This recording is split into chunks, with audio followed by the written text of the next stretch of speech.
आज मैं आपको याद करवाऊंगा कि कौन से राइटर का जन्म किस साल में हुआ था और वो भी ट्रिक के माध्यम से मैं आपको याद करवाऊंगा। तो देखते हैं पहला राइटर हमारा कौन सा है। तो फर्स्ट राइटर है महात्मा गांधी और महात्मा गांधी का जन्म हुआ था 1869 ईस्वी में। अब 69 को हम हिंदी में कैसे लिखेंगे? 69 को हिंदी में लिखेंगे 69, ऐसे ऐसे लिखेंगे। 69 में देखिए क्या लिखा हुआ है। 69 में ये निकला आपका ऊन। तो गांधी जी कहते थे पूरे देशवासियों को, पूरे भारतीय को, हम लोग को कहते थे कि लेदर वाला जैकेट हमें नहीं पहनना चाहिए। वो मना करते थे चमड़े वाला जैकेट पहनने के लिए, क्योंकि उससे जानवरों की हत्या होती थी ना।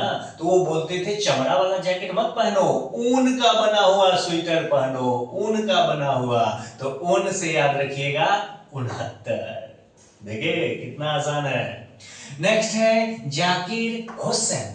जाकिर हुसैन और इनका जन्म हुआ था 1897 ईस्वी में। अब 97 को हम लिखते हैं, देखते हैं कैसे लिखेंगे। 97, ये देखिए 97, 97।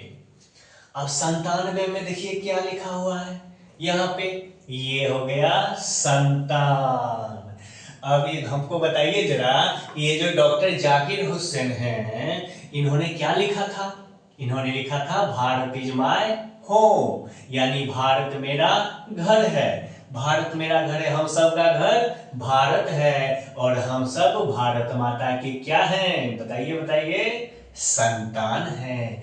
हम सब भारत माता की संतान हैं। तो इस प्रकार संतान से हम याद रखेंगे 97। और डॉक्टर जाकिर हुसैन का जन्म हुआ था 1897 ईस्वी में। नेक्स्ट है मनोहर मालवणकर। अब जरा देखिए, इसको देखिए क्या लिखा है, 1913। अब देखिए कैसे हम याद करवा देंगे आपको फटाफट। 1913 में जरा हमको बताइए, ये हो गया आपका 19 और ये हो गया कौन चीज 13, 1913। 19 यानी 19, 19 मतलब 19 और ये 13 हो गया मतलब 13। ये 3 आता है दोनों में, 3 आता है मतलब ये हो गया आपका टीन एज वाले, टीन एजर। टीन एज वाले जो होते हैं ना 13 से 19 के बीच के लोग, उनका मन थोड़ा ज्यादा बहकता है। तो याद रखिएगा टीन एज वाले, और टीन एज वाले 13 से 19 यानी 19 से 13 के बीच वाले, और 19-13 से हम याद रखेंगे 1913। देख रहे हैं ना। और देखिए मन बहकता है, मन क्या होता है? विचलित होता है, बहकता है। तो मन से मनोहर मालवणकर। अब आप भूल पाएंगे? नहीं भूल पाएंगे। नेक्स्ट है मार्टिन लूथर किंग जूनियर। इसको देखिए, मार्टिन लूथर किंग जूनियर। अब यहां हम किंग को पकड़ेंगे, ये किंग हो गया, किंग हो गया। और ये देखिए मार्टिन से निकलेगा ये मरती, मरती यानी मरती थी, मरती थी। क्वीन, एक क्वीन मरती थी, रानी मरती थी। किस पे? राजा पे मरती थी। और राजा का उम्र कितना था? 29 साल का था। और क्वीन कितनी की थी? क्वीन थी 19 की, 19 साल की। तो याद रखिएगा एक रानी जो कि 19 साल की थी, वो 29 साल के राजा पे मरती थी। तो किंग से याद रखिएगा किंग जूनियर, और 29 से 1929 यानी किंग का उम्र था 29। नेक्स्ट है बर्ट्रैंड रसेल। बर्ट्रैंड रसेल और इनका जन्म हुआ था 1872 में। अब 72 हम कैसे लिखेंगे? 72 हम ऐसे लिखेंगे 72, और ये हो गया आपका 83। इन दोनों को हम एक साथ सीख लेते हैं। सीगा नोया का जन्म हुआ था 1883 में। तो 83 को हम लिखेंगे 83, ऐसे 83, ठीक। और इधर हो गए बर्ट्रैंड।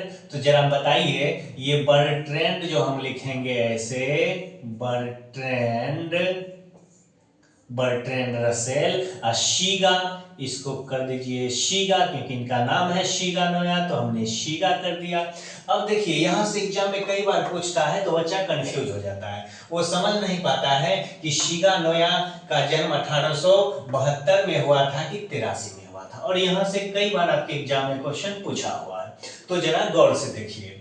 बर्ट्रैंड में बॉ है और 72 में भी यहाँ बॉ है, तो याद रखिएगा बर्ट्रैंड से बॉ से यानी 1872 में बर्ट्रैंड रसेल साहब का जन्म हुआ था। और शीगा में देखिए सी है, और उधर 83 में भी सी है, यानी शीगा नोया का जन्म हुआ था 83 में। इधर सी में शीगा में सी है और इधर 83 में भी सी है। और इस तरह बर्ट्रैंड में बॉ है और इधर 72 में भी बॉ है। तो ऐसे आप रिलेट करके बिल्कुल भी अब आपको एग्जाम में कंफ्यूजन नहीं होगी, आप इस बात को ध्यान में रखिएगा।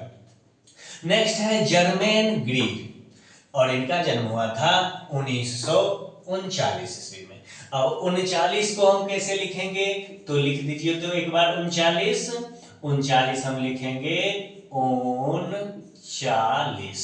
देखिए अब फिर से ऊन आ गया इसमें, ऊन जो ऊपर में पढ़े थे ना, ऊन का बना हुआ जैकेट स्वेटर वही वाला, तो यहाँ पे ऊन आ गया। अब ऊन, और यहाँ है जर्मन ग्रीड। जर्मन ग्रीड मतलब जाड़े में गिर जाएगा। ये देखिए, अब जरा हमको बताइए कि ऊन का बना हुआ स्वेटर यदि आप 40-40 को पहनिएगा, ऊन का बना हुआ स्वेटर ठंडा महीना में, जाड़े महीना में, तो आप क्या सही से चल पाइएगा ना, आप गिर जाइएगा, जाड़े में आप गिर जाइएगा। तो याद रखिएगा जाड़े में गिर जाइएगा से जर्मन ग्रीड, और जर्मन ग्रीड मतलब 1939 ईस्वी में इनका जन्म हुआ था। देखें, नेक्स्ट है Dorothy L shares. Dorothy L shares, और इस तरफ है 93 यानी 93। अब देखिए यहाँ, और डोरोथी का हो जाए बना देंगे हम डोरा से बना हुआ धोती, यानी कि डोरा का धोती। अब जरा हमको बताइए, ये जो डोरा का बना हुआ जो धोती रहता है, ये बच्चा आदमी थोड़ा ही ना पहनता है, बच्चे लोग तो पैंट शर्ट जींस पहनते हैं, तो कौन पहनता है डोरा का बना हुआ धोती, तो 93 साल के जो दादा टाइप के लोग होते हैं वो पहनते हैं। तो डोरोथी से अब आपको याद पड़ जाएगा 93 साल के जो दादा लोग होते हैं, तो यानी कि 1893। नेक्स्ट है बेट्स। अब बेट्स में से हम निकालेंगे यहाँ पे बैट, यानी बैट बॉल। बैट से क्या निकालेंगे, बैट बॉल निकालेंगे। और देखिए बैट बॉल, अब मेरे दोस्त मेरे घर पे आया था, मेरा दोस्त, और उसने बोला था चलो बैट बॉल निकालो और चलते हैं फील्ड में खेलने के लिए। तो मैंने उसे क्या बोला, मैंने बोला चल 5 मिनट तुम सिर्फ रुको, 5 मिनट रुको, मैं थोड़ा सा आ रहा हूँ घर में, थोड़ा पानी पी के आ रहा हूँ, 5 मिनट रुको। 5 मिनट मैंने उसको रुकाया, तो याद रखिएगा 5 से 1905। और देखिए बैट बॉल से HE बैट्स। नेक्स्ट है पर्ल एस बक, और उधर देखिए क्या है लिखा हुआ, 92। हालांकि हिंदी में इसको 92 पढ़ा जाता है, लेकिन हमारे यहाँ बिहार में अपने यहाँ इसको 92 घर में हम लोग प्रयोग करते हैं इस बात को। तो इसको हम क्या करेंगे, 92। ये देखिए 92। अब देखिए 92 है, कितना आसानी से इसको याद करेंगे। अब बक मतलब हो गया बक। अब 92 से निकालिए यहाँ पे बिरान। अब बिरान रास्ता में जब आप जाइएगा तो बक कीजिएगा ना, बिरान रास्ता में चुपचाप हम लोग, जो सुनसान रास्ता रहता है ना, चुपचाप निकलते हैं। अब कोई रहता है वहां बातचीत करता है दोस्त लोग, तो बोलते हैं बक मत कर, चलो बहुत सुनसान रास्ता है, बिरान रास्ता है, निकलो यहाँ से जल्दी, ऐसे बोलते हैं ना। हाँ, एंटन चेखोव। और लास्ट वाला है हमारा एंटन चेखोव, और देखिए इसको भी आप बड़ी आसानी से याद कर लीजिएगा। एंटोन मतलब हो गया यहाँ पे आंटी, एंटोन मतलब आंटी, और आंटी अब क्या होता है, आंटी का उम्र जब ज्यादा हो जाता है ना, आंटी लोग कम उम्र की जब तक रहती है तब तक तो ठीक है, और जैसे ही उम्र भागा 55-60 की जब हो गई, तो 60 के बाद वो सठिया जाता है दिमाग थोड़ा सा आंटी लोग का, तो सठिया जाता है। देखिए 60 है यहाँ पे लिखा हुआ, तो 60 जैसे ही आप देखिएगा एग्जाम में ऑप्शन में, तो सोच लीजिएगा हाँ आंटी का दिमाग सठिया जाता है 60 में जाने के बाद, तो सठिया से आप 60 तक पहुंच जाइएगा। तो देखें कितने सिंपल तरीका से, ये सब कितना रटना पड़ रहा होगा ना बच्चों को, और फिर वो भूल भी जाते होंगे, लेकिन मैंने बिल्कुल ट्रिक के साथ ये आपको मैंने बताया है। अब आपको ये सब याद हो जाएगा, इसे नहीं भूल पाएंगे। तो मिलते हैं फिर नए टॉपिक के साथ।